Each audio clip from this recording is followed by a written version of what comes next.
So when we look at the other things, we have to understand in details on how a multiple linear regression equation would work on Excel and why we are switching to Excel, why we are not using SAS R. So one of the reasons here is that when we want to select something, there are many factors that we would like to consider. The first factor is the sign of the slope. So we cannot say that sales growth is increasing a company's decreasing a company's multiple. So negative signs of sales growth and a multiple does not make sense. So for linear regression equation, and there could be many. So in Excel there are like 16, and you can have 2 to the power 6 combination, 2 to the power 16 combination or permutations that would work around, because you can select just one, just two, just three.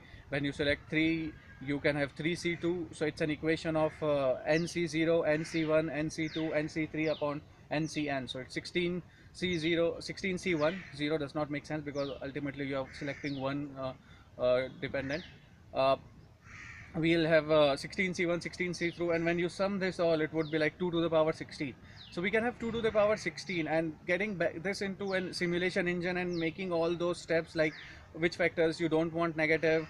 If the contribution of something is very large, say suppose the S&P is explaining a multiple to 18, and the other factors are like -1, -1, -1, or very small, then we would probably remove that part.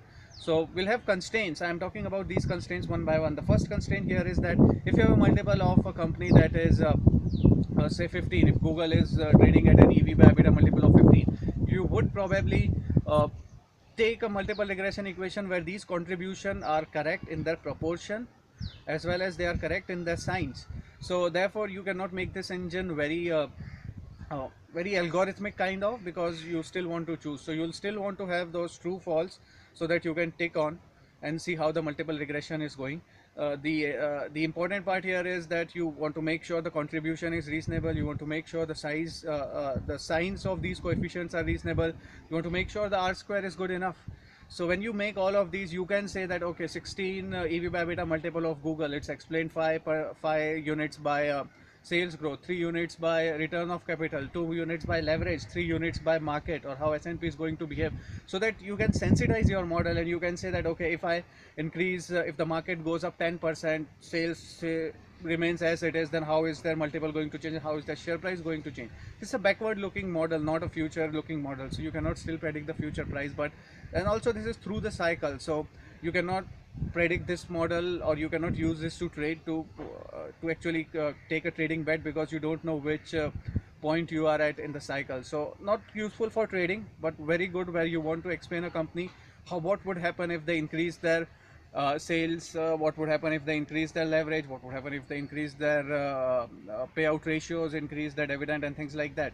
Now if you again look closely at this multiple linear regression equation, it will have inputs which are of like last 40 quarters of say 8 companies which are very similar. So in this 8 companies, 1 2 3 4 5 6 7 8, you might have a Google, Microsoft, Oracle, or these kind of companies, and you will have a sector view of how the multiples in this sector are explained. So that, and you can have a cash here as well. So you can say that if you have got a lot of cash, maybe you can return it back, and this is the effect that's going to look at your EV by EBITDA multiple. And of course this would turn out into PE ratios as well, which is a more famous ratio in this regard.